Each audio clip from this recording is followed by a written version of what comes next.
सकती हूं भाई और बहनों कि बहुत सरकारें आई हैं, बहुत सरकारें गई हैं। ಮತ್ತೆ ನಾನು ಹೇಳ್ತೀನಿ ಅಣ್ಣ ತಮ್ಮಂದ್ರೆ, ಸಾಕಷ್ಟು ಸರ್ಕಾರಗಳನ್ನ ನಾವು ಬಂದಿರತಕ್ಕಂಥದ್ದನ್ನ ನೋಡಿದೀವಿ, ಹೋಗಿರ್ತಕ್ಕಂಥದ್ದನ್ನ ನೋಡಿದೀವಿ. और ये सिर्फ कांग्रेस की सरकारें नहीं रही, ಇವು ಬರೀ ಕಾಂಗ್ರೆಸ್ ಪಕ್ಷದ ಸರ್ಕಾರಗಳು ಮಾತ್ರ ಅಲ್ಲ, अनेक पार्टियों की सरकारें आई, ಹಲವಾರು ಪಕ್ಷಗಳ ಸರ್ಕಾರಗಳನ್ನ ನಾವು ನೋಡಿದೀವಿ.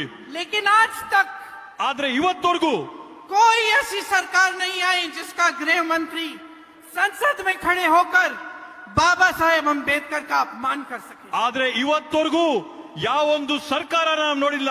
ಆ ಸರ್ಕಾರದಲ್ಲಿರ್ತಕ್ಕಂಥ ಗೃಹ ಸಚಿವರು ಅಮಿತ್ ಶಾ ಅವರು ಸಂಸತ್ತಲ್ಲಿ ನಿಂತು ಬಾಬಾ ಸಾಹೇಬ್ ಅಂಬೇಡ್ಕರ್ ಅವರ ನಿಂದನೆ ಅವಮಾನ ಮಾಡಿರ್ತಕ್ಕಂಥದ್ದನ್ನ ನಾವು ಯಾರು ಕೂಡ ಇವತ್ತವರೆಗೂ ನೋಡಿಲ್ಲ. आज तक कोई ऐसी सरकार नहीं रही जिनके मंत्री चुनाव में घूम घूम कर कह पाए कि हम इस संविधान को बदल डालेंगे. ಇವತ್ತವರೆಗೂ ದೇಶಾದ್ಯಂತ ನಾವು ಯಾವೊಂದು ಸರ್ಕಾರ ನೋಡಿಲ್ಲ, ಯಾವ ಸರ್ಕಾರದ ಮಂತ್ರಿಗಳು ದೇಶಾದ್ಯಂತ ಹೋರಾಡಿ ಭಾಷಣಗಳು ಮಾಡಿ ನಾವು ಸಂವಿಧಾನನ ಬದಲಾಯಿಸ್ತೀವಿ ಅಂತ ಹೇಳಂತ सोच सकता था कि इस स्वतंत्र भारत में दशकों गुजर गए, हमें स्वतंत्रता प्राप्त हुई और इस स्वतंत्र भारत की धरती पर खड़े होकर कोई कह सकता है कि हमें 1947 में स्वतंत्रता नहीं मिली. ಇವು ಯಾರಾದ್ರೂ ಆಲೋಚನೆ ಮಾಡಬಹುದಾ? ಈ ದೇಶದಲ್ಲಿ ಒಂದ್ ಮಾತು ಹೇಳಕ್ ಸಾಧ್ಯನಾ? 1947ನೇ ಇಸ್ವಿಯಲ್ಲಿ ನಮ್ಮೆಲ್ಲರ ಹೋರಾಟ, ಶ್ರಮ, ಬಲಿದಾನದಿಂದ ಈ ದೇಶಕ್ಕೆ ಸ್ವಾತಂತ್ರ್ಯ ಸಿಕ್ಕಿಲ್ಲ ಅನ್ನಂತ ಮಾತನ್ನ ಯಾರಾದ್ರೂ ಹೇಳಕ್ ಸಾಧ್ಯನಾ? किसी ने नहीं सोचा था कि इस तरह का अपमान सरकार की तरफ से आएगा. ನಾವು ಯಾರು ಕೂಡ ಯೋಚನೆ ಮಾಡಿರಲಿಲ್ಲ ಈ ರೀತಿಯಾದಂತ ಅವಮಾನಗಳು ಸರ್ಕಾರದ ಕಡೆಯಿಂದ ಬರುತ್ತೆ ಅಂತ ಹೇಳಿ. कि मंत्री संविधान को कमजोर करने की बात करेंगे. ಈ ಸರ್ಕಾರದ ಮಂತ್ರಿಗಳು ಸಂವಿಧಾನನ ಕ್ಷೀಣಿಸಂತ ಒಂದು ಪ್ರಯತ್ನನ ಮಾಡ್ತಾ ಇದ್ದಾರೆ.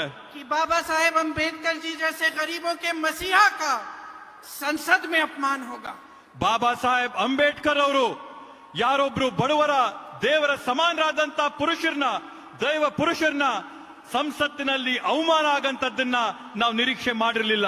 उनका अपमान करके देश के गृह मंत्री ने लोकतंत्र का अपमान किया है.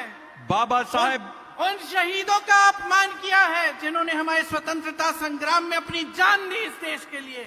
ಬಾಬಾ ಸಾಹೇಬ್ ಅಂಬೇಡ್ಕರ್ ಅವರ ಅವಮಾನ ಮಾಡಿದಂತ ಅಮಿತ್ ಶಾ ಅವರು ಬರೀ ಬಾಬಾ ಸಾಹೇಬ್ ಅಂಬೇಡ್ಕರ್ ಅವರೊಬ್ಬರನ್ನೇ ಅಲ್ಲ, ಆದ್ರೆ ಈ ದೇಶಕ್ಕೋಸ್ಕರ ಶರಣಾದಂತ, ರಕ್ತ ತ್ಯಾಗ ಬಲಿದಾನ ಮಾಡಿದಂತ ಹೋರಾಟಗಾರನ, ಸ್ವತಂತ್ರ ಹೋರಾಟಗಾರನ ಅವಮಾನ ಮಾಡಿದ್ದಾರೆ. उन स्वतंत्रता सेनानियों का अपमान किया है जिन्होंने सब कुछ छोड़कर स्वतंत्रता संग्राम में लड़ाई लड़ी, अपना खून बहाया, अपना पसीना बहाया, इस देश के लिए अपना सब कुछ न्योछावर कर दिया.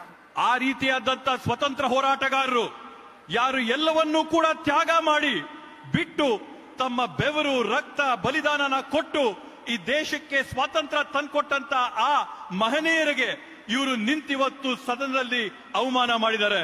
तो ये कैसे हो रहा है भाई और बहनों, ये क्यों हो रहा है? ಬಂಧುಗಳೇ, ಯೋಚನೆ ಮಾಡಿ, ಇದು ಯಾಕೆ ಆಗ್ತಾ ಇದೆ, ಇದು ಯಾವ ಕಾರಣಕ್ಕೆ ಇದು ನಡೀತಾ ಇದೆ ಅಂತ ಯೋಚನೆ ಮಾಡಿ. ये इसलिए हो रहा है कि जब तमाम देशवासी, इस देश के किसान, इस देश के मजदूर, इस देश के स्वतंत्रता सेनानी स्वतंत्रता संग्राम में शामिल थे, तो उसी समय एक और विचारधारा इस देश की धरती पर उभर रही थी. ಬಂಧುಗಳೇ, ಇದರಲ್ಲಿ ನಾವು ಗಮನಿಸಬೇಕಾದಂತದ್ದು ದೇಶದಲ್ಲಿರ್ತಕ್ಕಂಥ ಬಡ ವರ್ಗದವರು, ರೈತ ವರ್ಗದವರು, ಸ್ವತಂತ್ರ ಹೋರಾಟಗಾರರು ಎಲ್ಲರೂ ಕೂಡ ಈ ದೇಶಕ್ಕೆ ಹೋರಾಟ ತರಬೇಕು ಅಂತ ಆಂದೋಲನ ನಡೆಸ್ತಾ ಇರಬೇಕಾದಂತ ಸಂದರ್ಭದಲ್ಲಿ ಇದೇ ದೇಶದಲ್ಲಿ ಮತ್ತೊಂದು ವಿಚಾರಧಾರೆ ಹರಿತಾ ಇತ್ತು, ಮತ್ತೊಂದು ವಿಚಾರಧಾರೆ ಆಲೋಚನೆ ಆಗ್ತಾ ಇತ್ತು, ಚರ್ಚೆ ಆಗ್ತಾ ಇತ್ತು. वो एक ऐसी विचारधारा है जिसने उस समय भी संविधान का अपमान किया. उस समय उसके खिलाफ, संविधान के खिलाफ एक पूरा अभियान चलाया.